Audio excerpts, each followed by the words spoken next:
Le Njobi est un rite initiatique de protection, réservé aux hommes. Il intervient aussi pour réguler l'ordre social.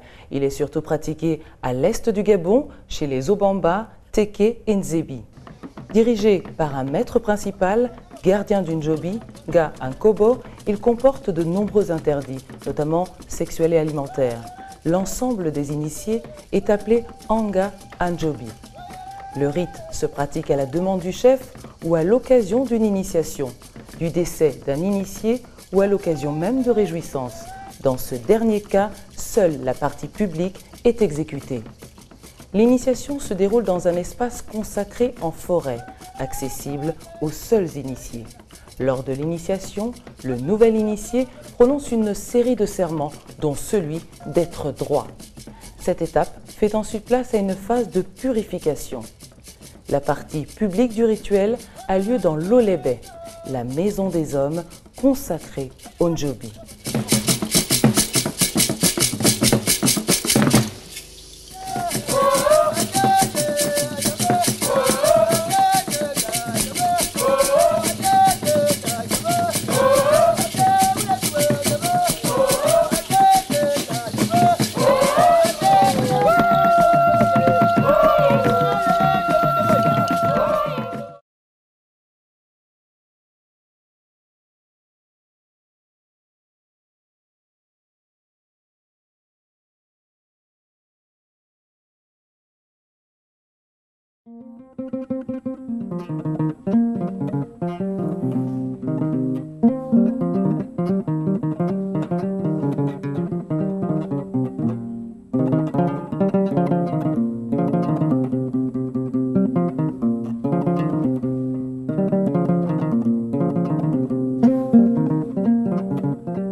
Nous voilà dans l'espace culte des ancêtres.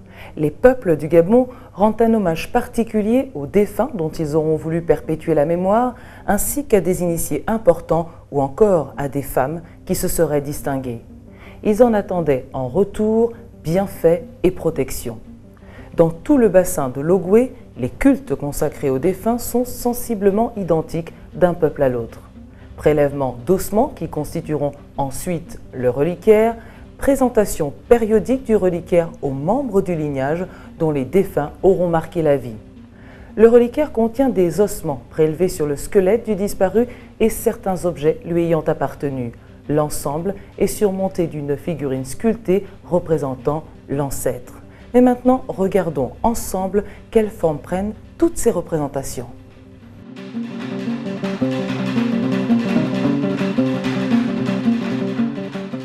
La statuaire Lumbu et Punu présente une grande originalité de forme qui rappelle les styles des masques blancs de cette région. Plutôt d'expression féminine, elles sont très élaborées au niveau du visage et de la coiffure. Ces statuettes permettent de concilier les forces du monde des défunts et celui des esprits.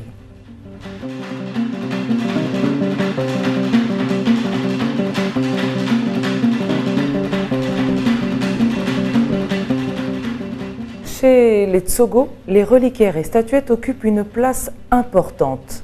Souvent très colorées, ces figures se réfèrent à un symbolisme complexe connu des seuls initiés au Bwiti. Généralement peintes de poudre de padouk, de kaolin ou de charbon, les statuettes Tsogo, souvent anthropomorphes, représentent des ancêtres. Le panier d'ossements est surmonté d'une figure sculptée dont la tête est très caractéristique. Peu concave, arcade sourcilière légèrement enfoncée, bouche proéminente, les oreilles décollées et souvent les yeux bridés et légèrement en relief. La région Tsogo a constitué un foyer de diffusion du Bwiti qui s'est accompagné d'une expansion de leur style sculptural.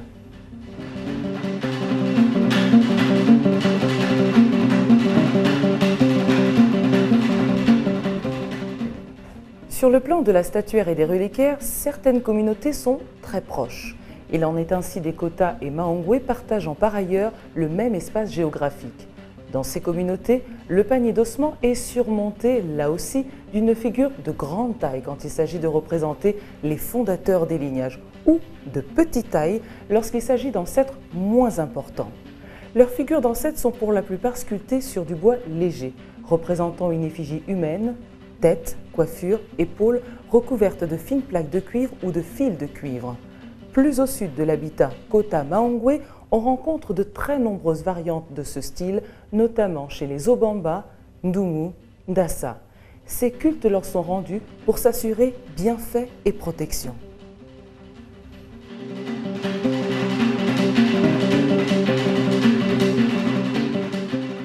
Les figures de reliquaires Obamba sont entièrement recouvertes de fines plaquettes de cuivre. Ces sculptures au visage ovale et légèrement creux sont appelées Ngulu. Elles sont reconnaissables à leurs oreilles recourbées, adoptant la forme de la tête.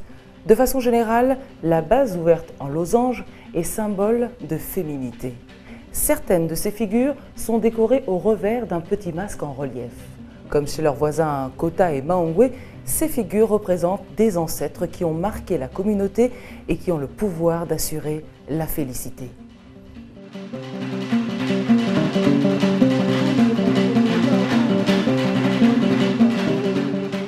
Nous trouvons un autre style de reliquaire. Ici, seule la tête est véritablement sculptée. Le corps, les bras, les jambes, à peine esquissés. Ces sculptures présentent pour la plupart le même visage caractéristique.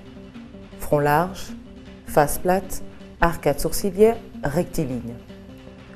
On y retrouvait aussi de grands coffres reliquaires, dont les couvercles étaient souvent ornés d'une tête sculptée à la coiffure imposante.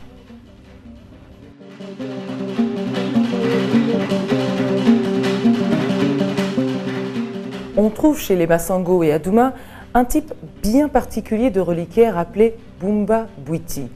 La figure de statuette de ce type de reliquaire se caractérise par une face étroite et allongée, ornée de plumes et recouverte de lamelles de cuivre. La base se termine souvent par un pied en forme de losange reposant sur une corbeille ou un paquet reliquaire orné d'un faisceau de bandes ou de lanières de peau d'animal. Les reliques sont enduites de poudre de padouk et de kaolin, comme chez les Maongwe Kota ou les Obamba. Les cultes sont adressés aux ancêtres pour solliciter, là encore, leur bienveillance.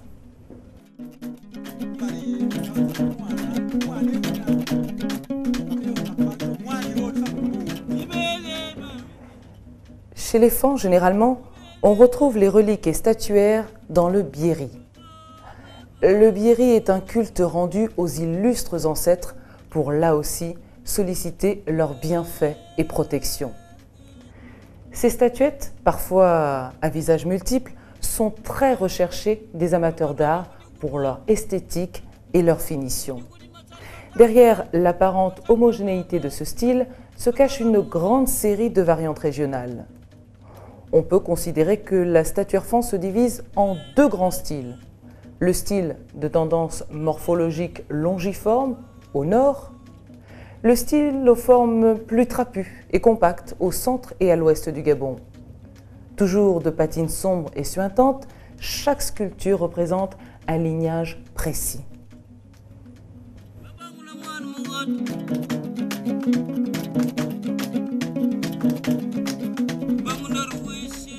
Pour constituer leur reliquaire, les Fans récupéraient le crâne et quelques ossements des personnages importants. Ces reliques étaient conservées dans des boîtes en écorce. Sur le couvercle de ces reliquaires, on fixait une ou plusieurs statuettes qui représentaient symboliquement les ancêtres fondateurs du lignage. L'une des circonstances particulières pour rendre le culte était l'initiation des jeunes garçons du lignage. Ils devaient subir une succession d'épreuves avant de pouvoir découvrir le bieri et connaître l'histoire de son lignage. Un dernier point. À l'occasion des cérémonies, les statuettes étaient enduites d'huile de palme. Aujourd'hui encore, certaines d'entre elles exudent une sorte de résine.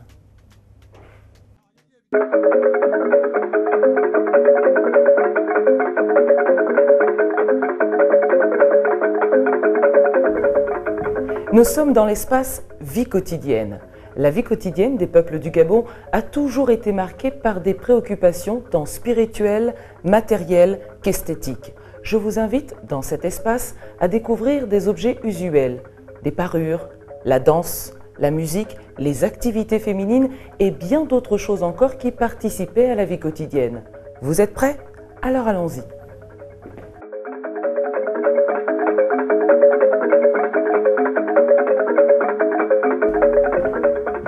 La vie des peuples du Gabon est influencée par leur environnement. Seuls les ancêtres et certaines personnes vivantes ont le pouvoir d'expliquer ou de modifier cet environnement. Le Ganga fait partie de ces personnes-là. Notons que Ganga est un terme générique pour désigner tout détenteur de savoir. Ayant une grande connaissance des vertus des plantes et de leur utilisation, il est à la fois guérisseur et devin. Il lui arrive aussi d'être sollicité pour des exorcismes. Ses multiples pouvoirs font de lui un personnage toujours craint et respecté. Néanmoins, il reste un régulateur important de la vie communautaire. De nos jours, toutes les couches sociales ont recours à leurs compétences pour se soigner, conjurer un sort ou influencer favorablement une décision.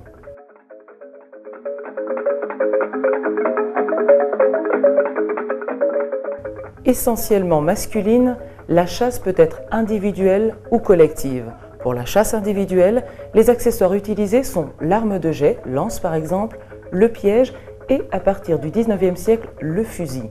Pour la chasse collective, le plus souvent, on pratique la chasse au filet et la chasse à courre. Chiens et grelots sont utilisés pour la battue. Au-delà de sa fonction alimentaire, la chasse était un facteur de cohésion sociale, surtout dans sa pratique collective, mais aussi un cadre d'apprentissage et d'initiation pour les jeunes garçons. La pêche, quant à elle, est une activité mixte. Traditionnellement, la mer et les fleuves étaient réservés aux hommes, tandis que les femmes pêchaient dans les rivières et les petits cours d'eau en saison sèche.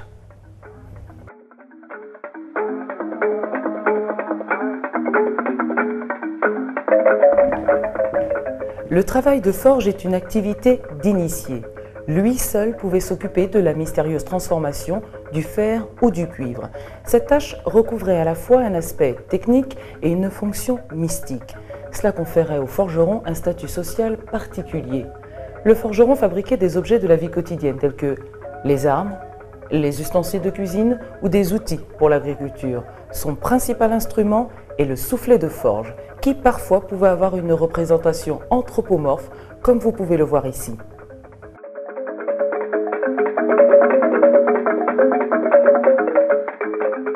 La coiffure et la parure ont toujours fait partie des traditions culturelles. Hommes et femmes ont le souci permanent du paraître. Les femmes, par exemple, avaient une parure originale qui couvrait leur poitrine de collier. Elles attachaient à leurs cheveux une multitude de grappes de perles végétales. Chez les Fans, notamment, les femmes et les hommes portaient souvent des coiffures richement décorées, faites de fibres végétales tressées et comprenant des petits coquillages blancs appelés kauris. Les femmes yénais, de leur côté, avaient aussi des coiffures extraordinaires, décorées de peignes et d'épingles à cheveux en ivoire.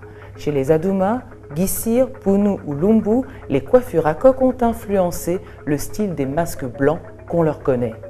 Le fer et le cuivre étaient utilisés pour les anneaux et les bracelets.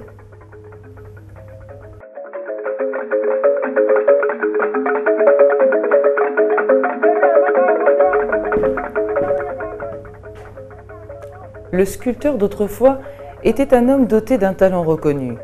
Ses productions répondaient à des fins utilitaires, mais il intervenait également à la demande de maîtres de sociétés initiatiques et rituelles.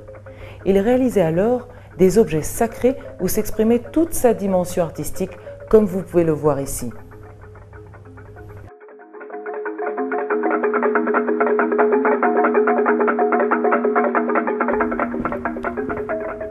De nombreux objets utilisés dans les cadres rituels sont considérés dans la vie quotidienne comme des attributs de sagesse et de pouvoir et font l'objet d'un soin particulier.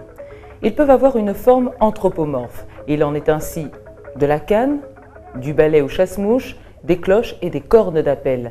La canne, par exemple, incarne le pouvoir, la stabilité et la sagesse. Les cloches, elles, servent à commander le silence lors des palabres, alors que le balai rituel ou chasse-mouche sert à écarter les mauvais esprits et le danger.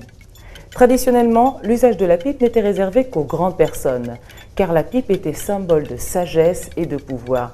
D'ailleurs, certaines d'entre elles présentaient 2 fourneaux et étaient ornées de lamelles de cuivre.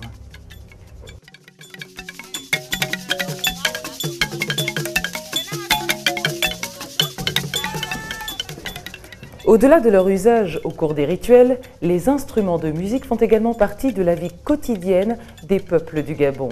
Ces instruments sont utilisés pour la communication et les réjouissances. Ils servent à annoncer le décès, la naissance, les convocations aux réunions et tous les événements importants. Dans le cadre des réjouissances, ils impriment rythme, cadence et mélodie aux manifestations. Traditionnellement, dans les deux cas de figure, les instruments de musique sont joués exclusivement par les hommes et l'apprentissage de leur maniement se fait au contact des joueurs chevronnés. La musique et la danse sont un élément d'identification ethno-linguistique.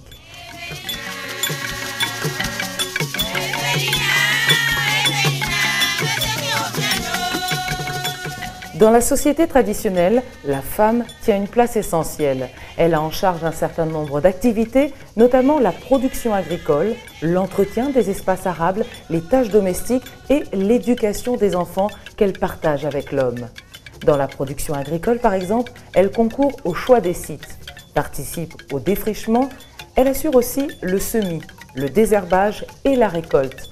Elle fabrique certains de ses outils et ustensiles par la pratique de la poterie, de la vannerie et du tissage. Elle est assistée dans ses tâches par ses filles, dont elle assure par là même l'éducation.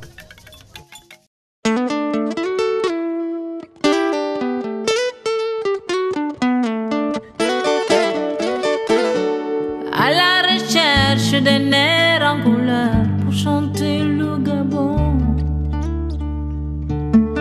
Avec des mots verts, jaunes et bleus, drapant ma chanson. Sans que les couleurs ne déteignent sur la mer, sans que mes pas se perdent en forêt. Juste une idée trouvée en plein air pour chanter le Gabon. À la recherche d'un air en couleur, t'invitant au Gabon.